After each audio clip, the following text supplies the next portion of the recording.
जय गुरु जी। संगत जी गुरु जी के आशीर्वाद, गुरु जी के प्रेम से आज का जो सत्संग हम लोग आपके साथ शेयर कर रहे हैं वो राधिका आंटी का है और उन्हीं के शब्दों में हम सत्संग आपके साथ शेयर करेंगे। चलिए संगत जी चलते हैं गुरु जी महाराज के सत्संग की ओर। सत्संग शुरू करने से पहले करते हैं गुरु जी का मंत्र जाप। ओम नमः शिवाय, शिव जी सदा सहाय। ओम नमः शिवाय, गुरु जी सदा सहाय। संगत जी किन शब्दों में गुरु जी का शुक्राना करूं समझ नहीं आता। महाराज ने ऐसे मेरी लाइफ में चीज़ों को बदला, शायद ये सोच के भी संगत जी मैं अपने आप पे यकीन नहीं कर सकती कि मेरे जैसे इंसान के साथ भी भगवान हैं। वैसे तो ईश्वर हर एक कण कण में समाया हुआ है, बस हमें उन्हें महसूस करने की ज़रूरत होती है। हम अपने अहंकार में, अपने घमंड में आके सब कुछ गवा देते हैं। संगत जी गुरु जी के साथ मेरा कनेक्शन 2017 में जुड़ा। उससे पहले मैं बेहद घमंडी इंसान थी। मैं संगत जी मैं इंसान नहीं समझती थी।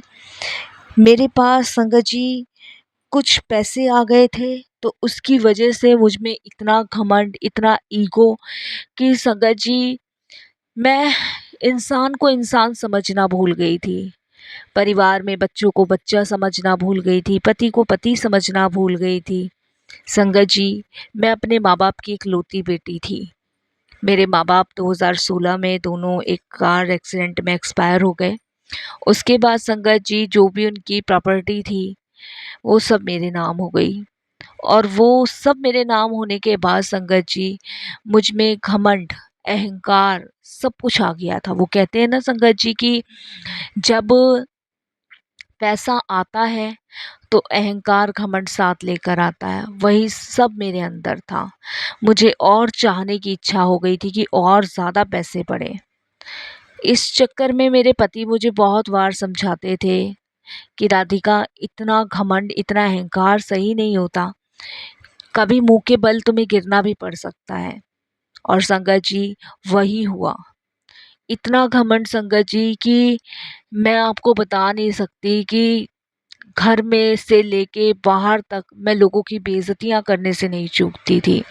दिन रात बुराइयां करना, दिन रात बच्चों को गाली देनी, दिन रात पति को कोसना कि तुम्हारे पास है ही क्या, आज जो भी है मेरे माँ बाप का दिया हुआ है। और बहुत सारी चीज़ें संगत जी, बहुत सारी चीज़ें। लेकिन ना वो पैसा काम आया, ना वो अहंकार काम आया, कोई काम नहीं आया। सिर्फ काम मेरे गुरु मेरे आए। संगत जी गुरु जी से जुड़ने से पहले इन सब चीज़ों को मेरे अंदर जैसे किसी भूत ने सवार कर दिया था, ऐसा मेरा दिमाग हो चुका था। एक दिन संगत जी एक बाबा मेरे घर मांगने आए और संगत जी मैंने उन्हें इतने गंदे तरीके से फटकारा कि मैं आपको बता नहीं सकती। वो मुझे कह के गए कि इसका परिणाम भगवान तुझे देगा। मैंने संगत जी उस समय कहा कौन भगवान, कैसा भगवान, मेरे सामने तो आके दिखाए। अहंकार था ना संगत जी, घमंड बहुत ज़्यादा था। और संगत जी वही हुआ। वो कहते हैं ना भगवान की लाठी में जब वो मारता है तो आवाज़ नहीं होती। ऐसी मार प्रभु ने मुझे मारी कि संगत जी मेरे दोनों पैर कट गए, मेरा एक हाथ कट गया। संगत जी मेरे पास कार थी, कार से संगत जी मैं अपनी फ्रेंडों के साथ संगत जी कश्मीर के लिए निकली थी। और संगत जी वहाँ हाईवे पे मेरा बहुत भयंकर एक्सीडेंट हुआ, जिस एक्सीडेंट में मेरे दोनों पैर और हाथ जा चुके हैं। मैं संगत जी इस चीज़ को, इस सदमे को बर्दाश्त नहीं कर पाई। और संगत जी उसके बाद मुझे पश्चाताप ये हुआ कि शरीर का अगर एक अंग भी आपके शरीर से हट जाए तो आप बेकार हो, पूरी ज़िंदगी के लिए बेकार हो। और संगत जी वही मेरे साथ हुआ। भगवान की लाठी मुझे ऐसी लगी कि उसमें आवाज़ नहीं थी। संगत जी मैं बिस्तरों पे पड़ी रहती थी, कोई मेरा कुछ करने वाला नहीं था, ना बच्चे काम आए, ना पति काम आया, ना ससुराल की साइड के कोई काम आए, कोई भी काम नहीं था आया। संगत जी, वो पैसा धरा का धरा रह गया और मैं संगत जी ऐसी बिस्तर पे पड़ी कि मैं उठ के एक गिलास पानी भी नहीं ले पाती थी। मैं पूरे पूरे दिन प्यासी पड़ी रहती थी। खाने के लिए एक हाथ था और ये सोचती थी कि कोई मुझे बैठ के खाना खिला दे। मैं इंतज़ार करती थी घर में बैठ के कि कब कौन मुझे खाना खिलाने आएगा। मेरा खाना टेबल पे पड़ा रहता था संगत जी, मैं खाना नहीं खा पाती थी। मैं इतनी लाचार और इतनी बेबस हो गई थी ना कि मैं आपको बता नहीं सकती। मेरे अकाउंटों में बहुत पैसा था। वो पैसे का इस्तेमाल संगत जी मेरे पति और मेरे बच्चे कर रहे थे। मैं उन पैसों का इस्तेमाल बिल्कुल भी नहीं कर पा रही थी। बहुत दुखी थी। कहीं जा नहीं सकती थी, कहीं आ नहीं सकती थी, कुछ नहीं कर सकती थी संगत जी। एकदम बेकार, बेबस, लाचार, ऐसी कंडीशन संगत जी मेरी थी। कोई मुझे लैट्रिन बाथरूम कराने वाला नहीं था। गीले बिस्तरों पे पड़ी रहती थी। तब मुझे एहसास हुआ संगत जी अपनी भूल का, अपनी गलती का, अपने पश्चाताप का, कि मैंने जीवन में इतना अहंकार, इतना घमंड क्यों लाया। कागज के नोट ही तो थे। शायद उसे धर्म के काम में लगाया हुआ होता तो ऐसा मेरे पास या मेरे साथ ऐसा नहीं होता। बहुत सारे सवाल संगत जी मन में चल रहे थे। बस रोती रहती थी, आंखों में से आंसू निकलते रहते थे और बस मन में भगवान से मिलने की आस, तड़प लगी रहती थी कि बस एक बार परमात्मा अपने दर्शन करवा दे, बस एक बार, और कुछ नहीं चाहिए, कुछ भी नहीं चाहिए संगत जी। लेकिन वो कहते हैं ना कि इंसान कितनी भी गलतियां कर ले, कितनी भी भूल कर ले, भगवान हर कीमत पे इंसान को माफ़ कर ही देता है। और संगत जी, वही ईश्वर ने मेरे साथ किया। संगत जी, जब गुरुजी ने मुझे चुना, गुरुजी ने मुझे जोड़ा अपने से, तब मेरे बहुत सारे सवालों के जवाब मिले। और संगत जी, गुरुजी से मैं कैसे जुड़ी, इसके पीछे भी गुरुजी की ही लीला थी। संगत जी, एक बार मेरा बेटा बैठा हुआ था और संगत जी वो फ़ोन देख रहा था और अचानक से संगत जी उसके फ़ोन में गुरुजी का मंत्र जाप चालू हो गया। ओम नमः शिवाय, शिव जी सदा सहाय। ओम नमः शिवाय, गुरु जी सदा सहाय। मुझे बिल्कुल समझ नहीं आया संगत जी, और वो मंत्र जाप संगत जी मैं गाने लग गई। ओम नमः शिवाय, शिव जी सदा सहाय। ओम नमः शिवाय, गुरु जी सदा सहाय। जैसे मानो संगत जी की गुरु जी ने अपने गुरु मंत्र की माला मुझे थमा दी थी। संगत जी, अब मेरा पूरा पूरा दिन गुरु मंत्र से गुजरता था। मेरे को कोई खाना खिलाने आए या ना आए, बस मैं सिर्फ गुरु मंत्र से अपना दिन गुजारती थी। मेरे को एक जैसे भगवान ने एक सहारा पकड़ा दिया था कि गुरु मंत्र, जैसे जिसे कहते हैं ना एक माला, वो गुरुजी ने पकड़ाई थी। दिन रात, दिन रात, दिन रात संगत जी मैं गुरुजी का मंत्र जाप करती थी। ओम नमः शिवाय, शिव जी सदा सहाय। ओम नमः शिवाय, गुरु जी सदा सहाय। संगत जी, ये गुरु मंत्र करते करते करते करते संगत जी मुझे जिस कमरे में मैं रहती थी उस कमरे में मुझे फ्रेगरेंस आती थी, बहुत फ्रेगरेंस आती थी। मैं अपने बेटे को बार बार पूछती थी कि गुरु मंत्र कहाँ से चला है।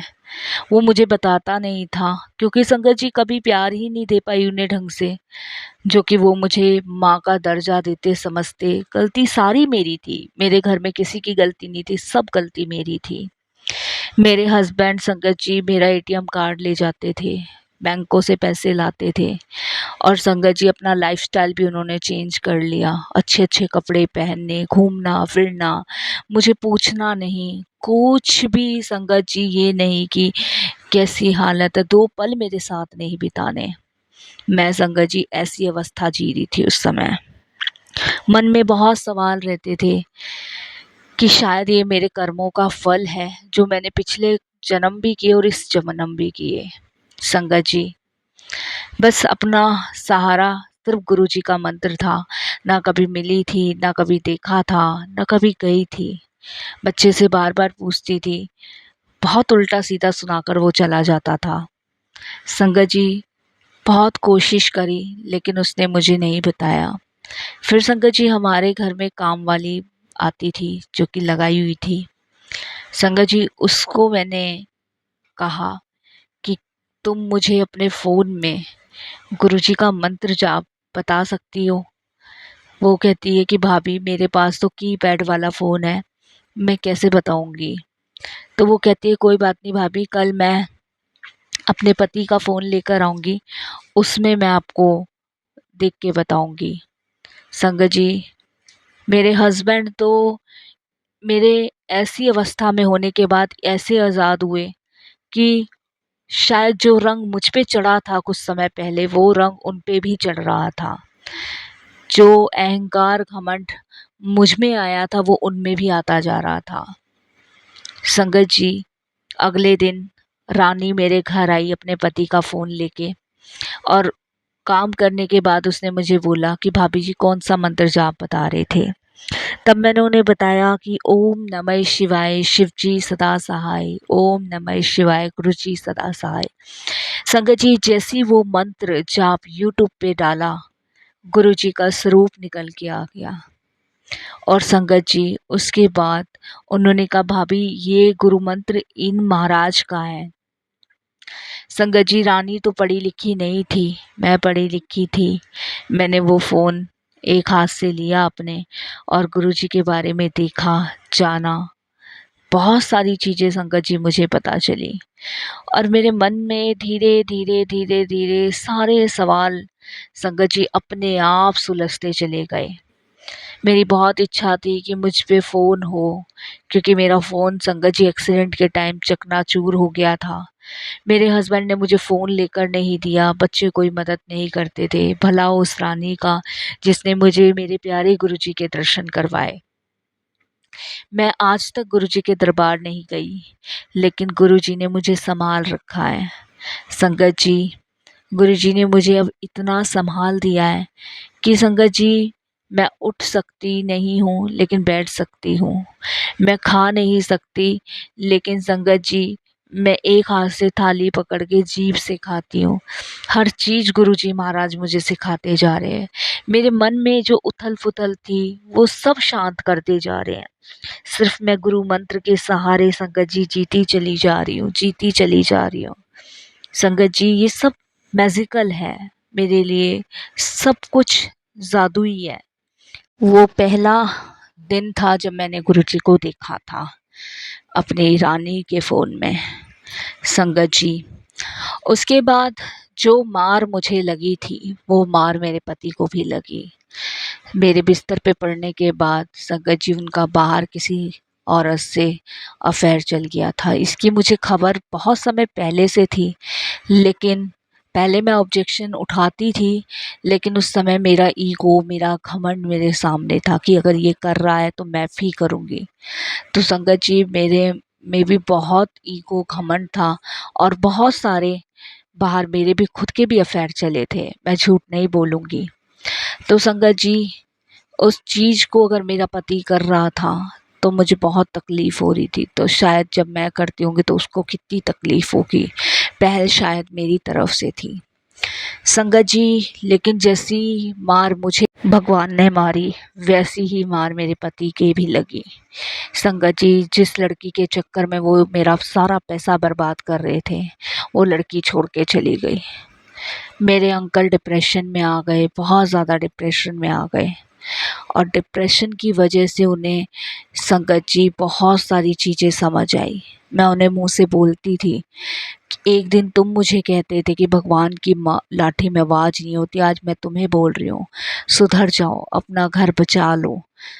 कैसे मुझे मार पड़ी है, ऐसा ना हो कि ऐसा तुम्हारे साथ भी हो। संगत जी, मेरे पति को तो थोड़ी सी बुद्धि आई, शायद गुरुजी की कृपा से गुरुजी ने सब सही किया। मेरे अंकल मेरी केयरिंग करने लगे, मुझे खाना खिलाने लगे। संगत जी मेरा ध्यान रखने लगे, लेकिन बच्चे वैसे के वैसे थे। बच्चों को भी गुरुजी की कृपा से संगत जी सही रास्ता दिखा, और संगत जी आज वो भी समझते हैं घर को घर, परिवार को परिवार, सिर्फ गुरुजी की कृपा से। मैं आज तक गुरुजी के बड़े मंदिर नहीं गई। मेरे बच्चे, मेरे पति गुरुजी के बड़े मंदिर होकर आए हैं, डुगरी मंदिर भी होकर आए हैं। और संगत जी, एक बहुत बड़ा स्वरूप गुरुजी का मेरे कमरे में ला के टांगा हुआ है उन लोगों ने। मैं संगत जी अब मंत्र जाप चलाती हूँ। मेरे पास वही माला है मंत्र जाप की जो गुरुजी ने पहली बार बख्शी थी, और उस मंत्र जाप के सहारे ही संगत जी मेरी ज़िंदगी कट रही है। मैं संगत जी बिस्तर से नहीं उठ सकती, लेकिन जब भी मुझे कहीं घूमना होता है तो गुरुजी मुझे लेके जाते हैं, मेरी आत्मा को घुमा के लाते हैं। मुझे जब भी कुछ खाने का मन होता है बाहर जाके तो गुरुजी लेके जाते हैं। सारी चीज़ गुरुजी संगत जी मेरे लिए कर रहे हैं, और उस चीज़ को मैं महसूस करती हूँ। वो डिवाइन पावर है, वो दिव्य शक्ति है। बस संगत जी मैं सारी संगत से हाथ जोड़ के यही विनती करूँगी कि अपने मन में कभी अहंकार मत लाओ, लोभ मत लाओ, क्रोध मत लाओ। ये सर्वनाश है, ये पूरी ज़िंदगी को तबाह कर देता है। सच में संगत जी, भगवान की लाठी में आवाज़ नहीं होती जब वो मारता है। हमारे कर्म संगत जी बहुत माड़े होते हैं। मेरे पिछले कर्म मैं भोग रही हूँ, और इस जन्म भी मैंने बहुत कर्म लिखवाए हैं, क्योंकि संगत जी पैसा आने के बाद ऐशो आराम, तिरस्कार, गलत काम बहुत किए, उसका फल मैं भोग रही हूँ। लेकिन गुरुजी महाराज ने मुझे अपने चरणों से जोड़ा, और मुझे विश्वास है कि वो धीरे धीरे मेरे ये कर्म कटवाते ही चले जाएंगे। संगत जी बस मैं गुरुजी से यही कहती हूँ कि गुरुजी, मेरी सांस अगर यहाँ पे रुक भी जाए तो आपके चरणों में ही मुझे जगह मिले। अगर मुझे अगला जन्म मनुष्य का मिले भी तो आपकी संगत के रूप में ही मिले गुरुजी। बस संगत जी अब तो सांसें रुकने का इंतज़ार है। जब तक गुरुजी चलवा रहे हैं तब तक ये सांसें चल रही है। पता नहीं कब ये सांसें रुक जाए, लेकिन अब जीने की तमन्ना नहीं है, क्योंकि अब मैं चाहती हूँ कि मैं गुरुजी के चरणों में अपनी शरण बनाऊं। और संगत जी मैं अपने बच्चों को, अपने पति को, दोनों को यही समझाती हूँ कि सिर्फ गुरुजी के चरणों से लगे रहना, इनका मंत्र जाप करते रहना मेरे जाने के बाद। बस संगत जी अब गुरुजी की कृपा से मेरा जो आखिरी टाइम चल रहा है वो सिर्फ गुरुजी की कृपा से मेरा सही चल रहा है। बस संगत जी कोई भी भूल चूक हो, कैसी भी भूल चूक हो, मुझे माफ़ करना।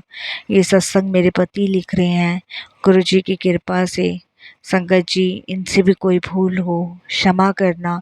मैं सभी गुरु परिवार से और सभी गुरुजी महाराज से, सभी देवी देवताओं से हाथ जोड़ के माफ़ी मांगती हूँ कि कोई भी अपराध हमसे इस जन्म में हुआ है, सभी हमारे लिए अरदास करके हमें क्षमा करवाएं प्रभु, और क्षमा करें मेरे दाता।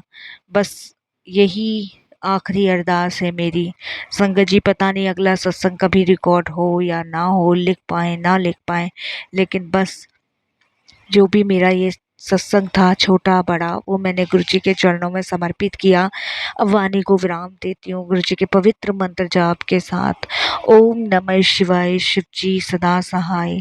ओम नमः शिवाय, गुरुजी सदा सहाय। जय गुरुजी, शुक्राना गुरुजी। जय गुरुजी आंटी। बहुत ही सैड सत्संग था, और बहुत ही गुरुजी की ब्लेसिंग्स थी इस सत्संग में।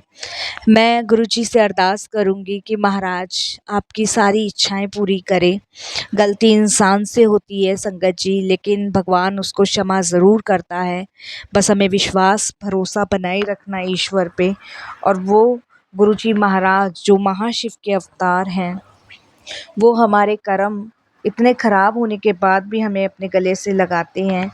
बस संगत जी मैं भी गुरुजी से यही अरदास करूंगी कि आंटी आपका सब अच्छा हो, और गुरुजी आपको अपने चरणों में जगह दे। बस आपकी भूल चूक जो गलतियां हुई उसको क्षमा करे, और आपको सही राह सही मार्ग दिखाए गुरुजी। और संगत जी बस सभी गुरु परिवार से यही विनती करूँगी कि आप सभी जो भी ये सत्संग सुने वो इन आंटी के लिए अरदास करें। और अगर आप भी अपने सत्संग अनुभव सबके साथ साझा करना चाहते हैं तो हिंदी में साफ राइटिंग में आप अपना सत्संग लिखिए और हमारी जीमेल आईडी पर सेंड कीजिए, ताकि आपके सत्संग सभी गुरु परिवार सभी संगतों के पास पहुँचे। सच में संगत जी, मैंने बहुत सारे सत्संग शेयर किए, लेकिन ये बहुत ज़्यादा ब्लेसिंगफुल सत्संग है, बहुत सैड सत्संग है। तो इसे कहीं न कहीं रीड करते हुए मेरी भी आँखों में से आँसू आ गए थे। संगत जी, बस मैं वाणी को विराम देती हूँ गुरु जी के मंत्र जाप के साथ। ओम नमः शिवाय, शिव जी सदा सहाय। ओम नमः शिवाय, गुरु जी सदा सहाय। जय गुरु जी, शुक्राना गुरु जी।